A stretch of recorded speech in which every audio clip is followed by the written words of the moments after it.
ಈ ದೇಶದಲ್ಲಿ ಒಂದು ಸಂವಿಧಾನ ಇದೆ. ಆ ಸಂವಿಧಾನದ ಅಡಿಯಲ್ಲಿ ಎಲ್ಲ ಜಾತಿ ಮತ ಪಂಥ ಪಂಗಡಗಳು ಎಲ್ಲ ಒಟ್ಟಿಗೆ ಬದುಕುವಂಥ ಒಂದು ವ್ಯವಸ್ಥೆ ಈ ಭಾರತ ದೇಶದಲ್ಲಿ ಇದೆ. ಪ್ರಜಾಪ್ರಭುತ್ವ ರಾಷ್ಟ್ರ ಅಂತೇಳಿ ನಾವು ಅದನ್ನು ಅಂದ್ಕೊಂಡಿದ್ದೇವೆ ನಾವು. ಆದರೆ ಇಲ್ಲಿ ಪ್ರಜಾಪ್ರಭುತ್ವ ಪ್ರಜೆಗಳ ಪ್ರಭುತ್ವ, ಇಲ್ಲಿ ಪ್ರಜೆಗಳಿಗೆ ಅವಕಾಶವೇ ಇಲ್ಲ. ಇಲ್ಲಿ ನಮ್ಮ ಬೆಳ್ತಂಗಡಿಯ ಕೋರ್ಟಲ್ಲಿ ಒಂದು ಕಾನೂನು ಇದ್ದರೆ ಬಂಟ್ವಾಳದ ಕೋರ್ಟಲ್ಲಿ ಮತ್ತೊಂದು ಕಾನೂನು, ಅಲ್ಲಿ ಮಂಗಳೂರಿಗೆ ಹೋದರೆ ಇನ್ನೊಂದು ಕಾನೂನು, ಅಲ್ಲಿ ಬೆಂಗಳೂರಿಗೆ ಹೋದರೆ ಇನ್ನೊಂದು ಕಾನೂನು, ಡೆಲ್ಲಿಗೆ ಹೋದರೆ ಇನ್ನೊಂದು ಕಾನೂನು. ಈ ದೇಶದಲ್ಲಿ ಎಷ್ಟು ರಾಜ್ಯ ಇದೆ ಅಷ್ಟು ರಾಜ್ಯಗಳಲ್ಲಿ ಒಂದೊಂದು ಕಾನೂನು. ಹಾಗಾದರೆ ಹೇಗೆ ಅಂತೇಳಿ ಇದನ್ನು ಹೇಗೆ ನಾವು ಇದಕ್ಕೆ ಒಂದು ಕಡಿವಾಣ ಯಾವಾಗ? ಉದಾಹರಣೆಗೆ ನಾವು ಭಾಳ ಹಿಂದೆ ಹೋಗೋದಿಲ್ಲ, ಬರೇ ಈಗ ಸೌಜನ್ಯನ ಕೇಸಿನಲ್ಲೇ ನಾವು ಮಾತಾಡ್ಲಿಕ್ಕೆ ಹೋದರೆ ಅದರಲ್ಲಿ 1,000 ತಪ್ಪುಗಳಾಗಿದೆ. ತಪ್ಪು ಯಾರು ಮಾಡಿದ್ದು? ಅವಿದ್ಯಾವಂತರು ಮಾಡಿದಂಥ ತಪ್ಪುಗಳಲ್ಲ. ಈ ಸರ್ಕಾರದ ಸಂಬಳವನ್ನು ತಿನ್ನುವಂಥ, ಈ ಸರ್ಕಾರದ ಒಳಗೆ ಇದ್ದುಕೊಂಡು ಏನು ನಾವು ಬಹಳ ಅತಿ ಬುದ್ಧಿವಂತರು ಅನ್ನುವಂಥ ಅಧಿಕಾರಿಗಳು ಯಾರಿದ್ದಾರೋ, IPS IAS ಅಧಿಕಾರಿಗಳಿಂದ ಹಿಡಿದು ಗೌರ್ಮೆಂಟ್ ಡಾಕ್ಟರ್ ಇರ್ಬೋದು. ಸೌಜನ್ಯಳ ಕೇಸಲ್ಲಿ ಒಬ್ಬ PSI ಅನ್ನು ತನಿಖಾಧಿಕಾರಿ ಮಾಡ್ತಾರೆ. ಒಂದು 17 ವರ್ಷದ ಮಗುವಿನ ಅತ್ಯಾಚಾರ ಕೊಲೆಯನ್ನು ಯಾವಾಗ ಒಂದು PSI ಕಡೆಯಿಂದ ತನಿಖೆ ಮಾಡಿಸ್ತಾರೆ ಅಂತ ಹೇಳಿದರೆ ಅಲ್ಲಿಗೆ ಆ ಕೇಸ್ ಮುಗ್ದೋಯ್ತದು, ಫಿನಿಶ್ ಅದು.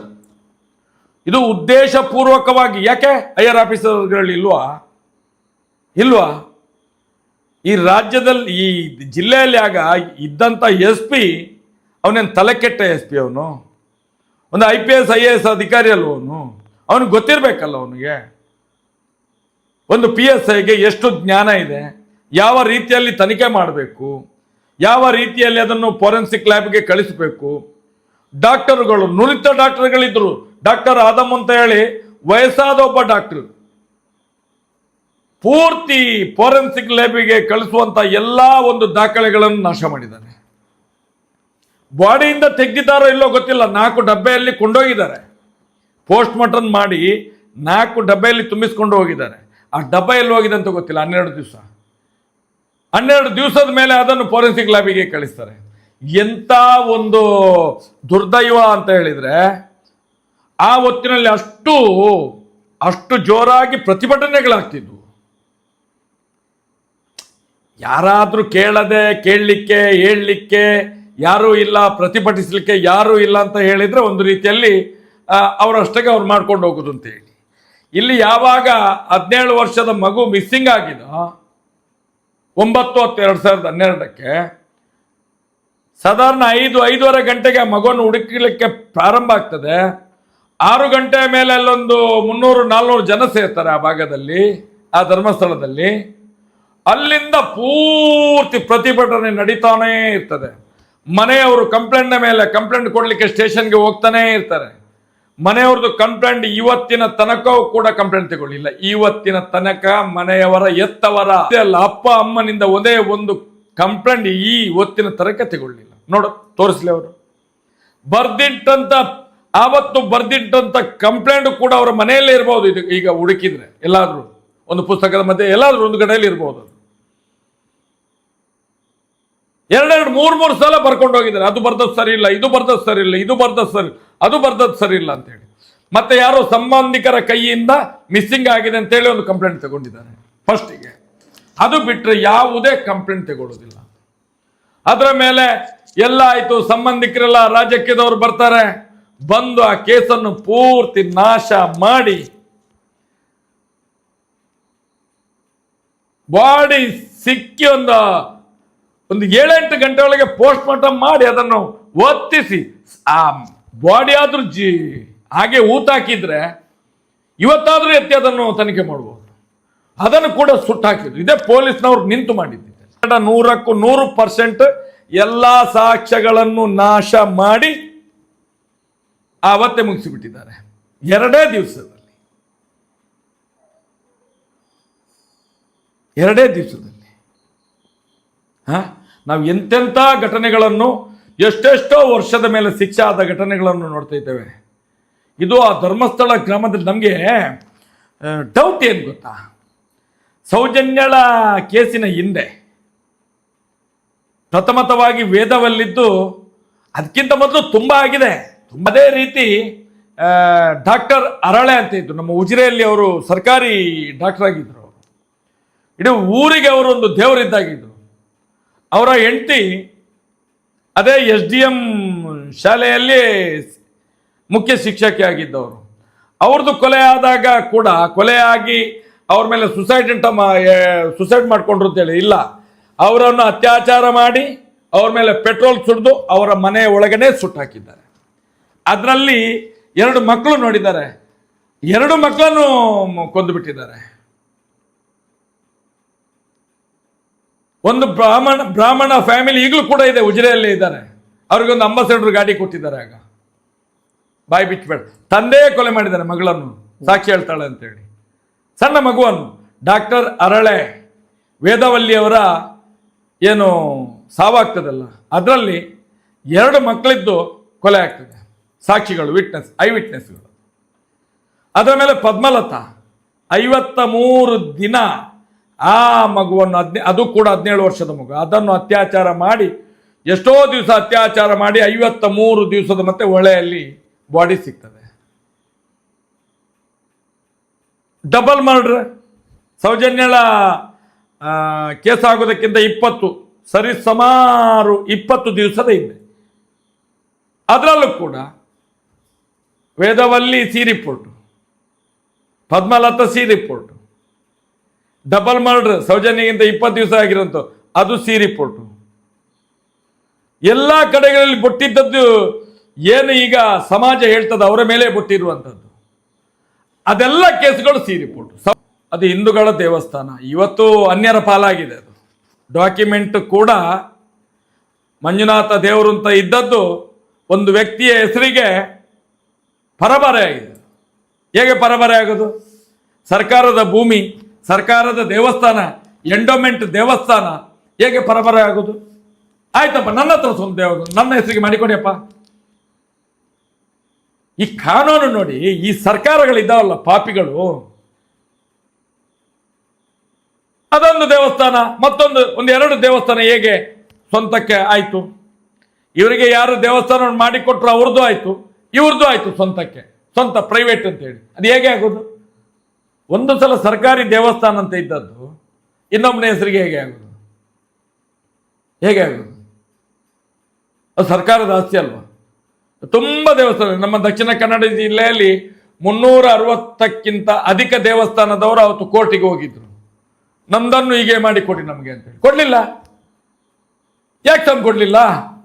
ಯಾಕೆ ಪ್ರೈವೇಟಿಗೆ ಕೊಡಿ? ಬರೀ ಇವ್ರದನ್ನು ಮಾತ್ರ ಯಾಕೆ ಕೊಟ್ಟಿದ್ದಾರೆ? ಮತ್ತೆ ಮಂಗಳೂರಲ್ಲಿ ಯಾವುದೋ ಇನ್ನೊಂದು ದೇವಸ್ಥಾನ ಇದೆ, ಅದನ್ನೊಂದು ಕೊಟ್ಟಿದ್ದಾರೆ.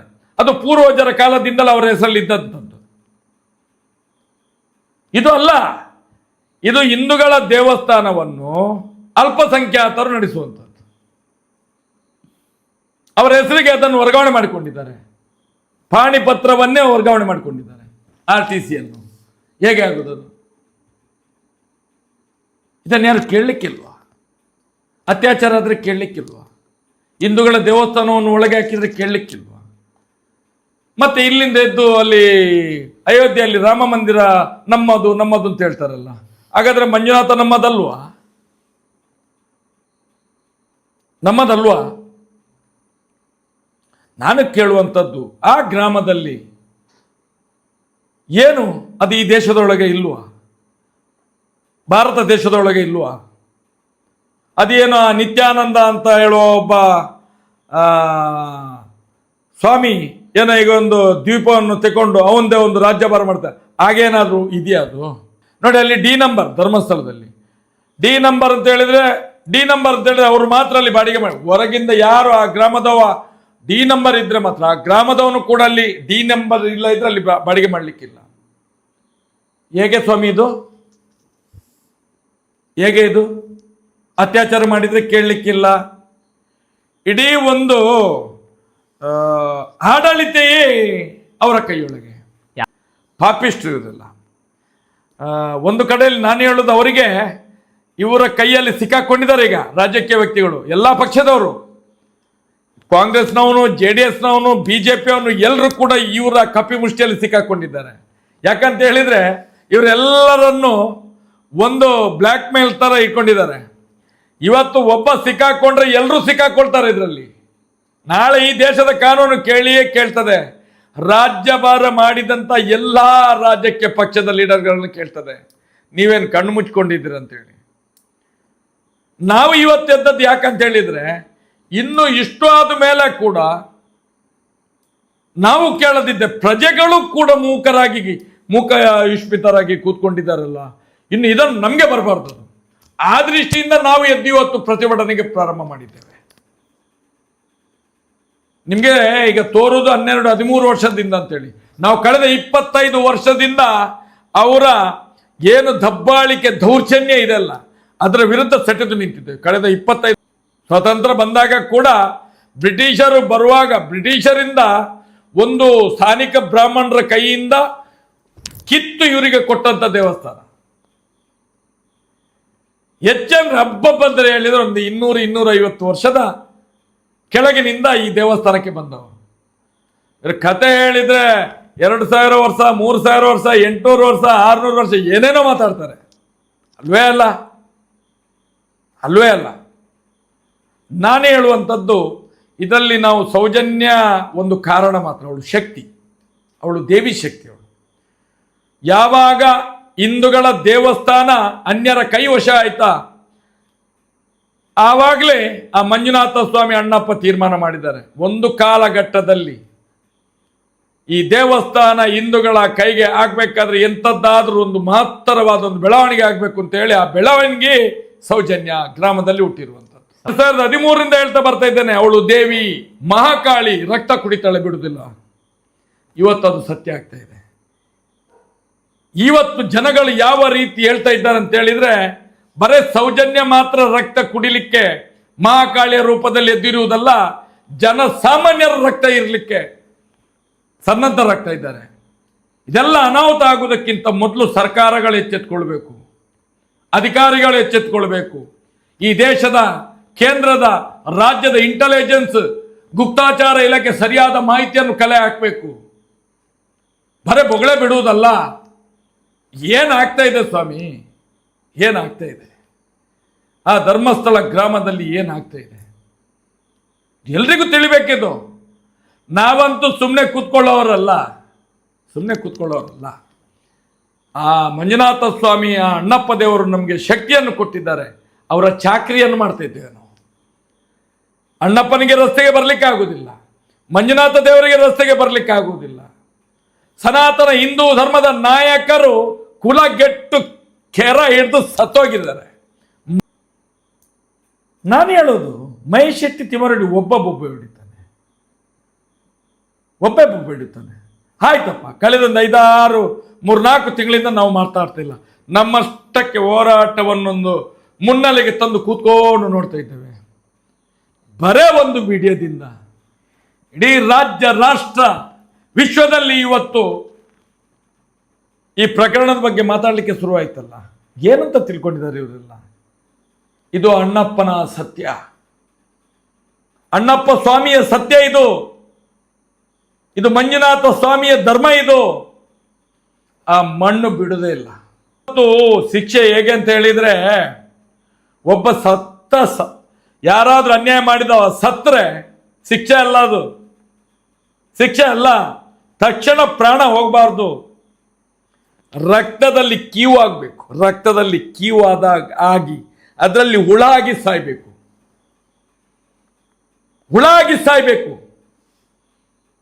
ಆವಾಗ ಅತ್ಯಾಚಾರಿಗಳಿಗೆ ಗೊತ್ತಾಗುದು ನಾವು ಈ ಧರ್ಮಪೀಠದಲ್ಲಿ, ಈ ನ್ಯಾಯಪೀಠದಲ್ಲಿ ಮಾಡಿದ ತಪ್ಪುಗಳು ಅಂತ ಹೇಳಿ.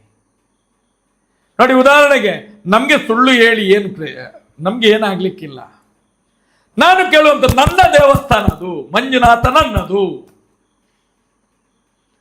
ಆ ಮಂಜುನಾಥ ಸ್ವಾಮಿಯನ್ನು ಅಲ್ಲ ಅನ್ನುವಂತ ಪಾಪಿ ಇದ್ರೆ ಅವನು ದೇಶದ್ರೋಹಿ, ಅವನು ಧರ್ಮದ್ರೋಹಿ, ಅವನು ಧಾರ್ಮಿಕ ಭಯೋತ್ಪಾದಕ. ಇದು ನನ್ನ ವರ್ಷನ್ ಇರುವಂಥದ್ದು. ಇದು ನನ್ನ ವರ್ಷನ್.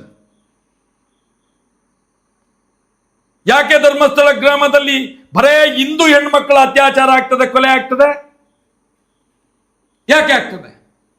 ಇದೇ 2.5 ವರ್ಷದ ಹಿಂದೆ ಕುಂದಾಪುರದ ಒಂದು ಫ್ಯಾಮಿಲಿ ಬರ್ತದೆ ಅಲ್ಲಿಗೆ, ಕುಂದಾಪುರದ್ದು. ಇದೇ ಸೌಜನ್ಯ ಘಟನೆ ಆದ್ಮೇಲೆ ಈಗ ಹಿಂದೆ ಮೊನ್ನೆ ಹೋರಾಟ ಸ್ಟಾರ್ಟ್ ಆಯ್ತಲ್ಲ, 2023 ಜೂನ್ 16ರಿಂದ ಹೋರಾಟ ಪ್ರಾರಂಭ ಆಯ್ತು. ಪುನಃ ಮತ್ತೆ 11 ವರ್ಷದ ಬಳಿಕ ಹೋರಾಟ ಸ್ಟಾರ್ಟ್ ಆಯ್ತಲ್ಲ, ಅದರ ಒಂದು 5-6 ತಿಂಗಳ ಹಿಂದೆ ಒಂದು ಕುಂದಾಪುರದಿಂದ ಒಂದು ಫ್ಯಾಮಿಲಿ ಬರ್ತದೆ.